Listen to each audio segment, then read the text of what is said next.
Ukraine की लड़ाई को 54 दिन हो गए हैं और 54 दिनों में कोई नतीजा नहीं निकला है। ना ही रूस पूरी तरह से यूक्रेन पे कब्जा कर पाया है, अगर उसका वो एम मिलिट्री का था या कुछ और। अभी जो देखने में आ रहा है खासियत जो है इस 54 दिन में ये हुई है कि रूस ने जो है ईस्टर्न डोनबास पर ज़बरदस्त लड़ाई बोल दी है। वो चाहता है ईस्टर्न यूक्रेन को अपने कब्जे में लेने के लिए, जहाँ पे एक पोर्ट है, मारियोपोल है, और रूस से ये इलाका जुड़ा हुआ है, कंटिन्यूस इलाका है जो रूस के साथ जुड़ा हुआ है। तो इसके ऊपर जो है ज़बरदस्त अटैक किया गया है और ईस्टर्न डोनबास के एरिया को रूस कब्जा करना चाहता है। और यहाँ पर जो है पूर्वी यूक्रेन को कब्जा करके रूस जो एक समुद्री सीमा जो यहाँ लगी हुई है, पोर्ट है, उसके ऊपर अधिकार जमाना चाहता है। लेकिन आपको मैं बता दूं कि जो इलाका ईस्टर्न साइड का है यूक्रेन का, उसमें खार्किव, जफरोजिया, डोनेट्स्क और मकोलाइव, ये 3 जो है 4 छोटे बड़े शहर हैं मिला के, जिनको वो है रूस ध्वस्त कर चुका है। रूस की आर्मी बुरी तरह तबाह कर चुकी है और वहाँ पे जो बचे खुचे रूसी सैनिक हैं उनको सरेंडर करने के लिए उसने कहा है। यूक्रेन के जो है वहाँ पे अभी बचे खुचे सैनिकों में अगर देखा जाए तो 40 से 50 जो है सैनिक, 50,000 सैनिक वहाँ पर हैं, जिनको रूस ने कहा है, रूस की सेना ने कि आप जो है सरेंडर करिए। लेकिन रूस के सैनिक जो है बैटल हार्डन है, वो उन्हीं इलाकों में जो रूस के समर्थित रिबेलियन है उनसे वो पिछले कई सालों से लड़ते रहे हैं। तो उनकी जो लड़ाई की क्षमता है वो रूसी सैनिकों से कई ज़्यादा है, क्योंकि रूस ने अफ़गानिस्तान के बाद कोई ऐसी मेजर लड़ाई नहीं लड़ी जिसमें उसको अनुभव मिला हो, क्योंकि सेना के सोल्जर्स रिटायर होते हैं, नए आते हैं, नए लड़कों को या नए सोल्जर्स को इतना अनुभव नहीं है।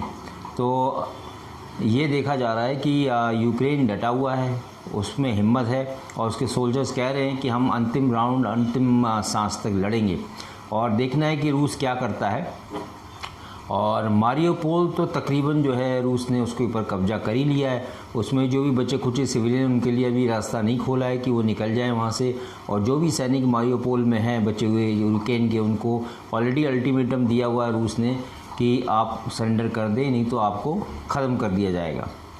और ये अभी तक की जो है स्पेशल इवेंट्स हैं इस 54 दिन में।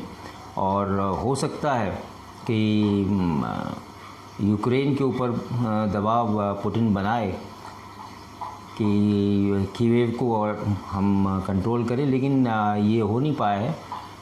रशिया जो है, रशियन आर्मी अपने जो भाड़े के किराए की जो सेना लेके चल रहे हैं, चेचन आर्मी और बाकी, वो अभी तक कब्जा जो है कीव पे कर नहीं पाए।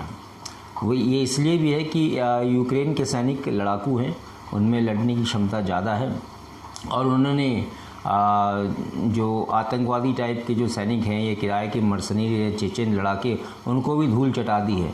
चेचन लड़ाके जो है वो बिल्टअप एरिया में लड़ने के लिए माहिर माने जाते हैं, लेकिन वो भी कुछ खास नहीं दिखा सके, सिवाय इसके कि उन्होंने काफ़ी डिस्ट्रक्शन किया है और सिविलियंस की वो मौत के घाट उतारा है। तो ये एक तरह का क्रिमिनल एक्ट है जो वो चेचन लड़ाके वहाँ पे कर रहे हैं रूस की शय पर, क्योंकि रूस ने उनको भाड़े पे लिया है।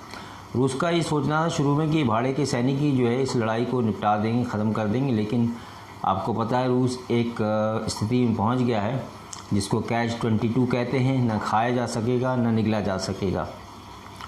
तो ये लड़ाई लंबी चलने वाली है।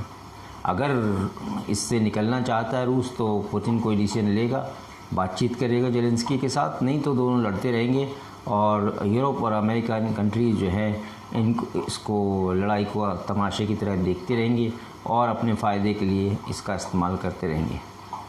Keep watching my channel, subscribe it, like it and forward it to your friends. Kindly join my YouTube channel. In case you getting question और किसी और विषय पे आप मुझसे बात करना चाहते हैं या जानकारी चाहते हैं तो आप मुझे कमेंट बॉक्स में लिख सकते हैं, मैं उसके ऊपर वीडियो बना के प्रस्तुत करूँगा। Thanks, keep on watching.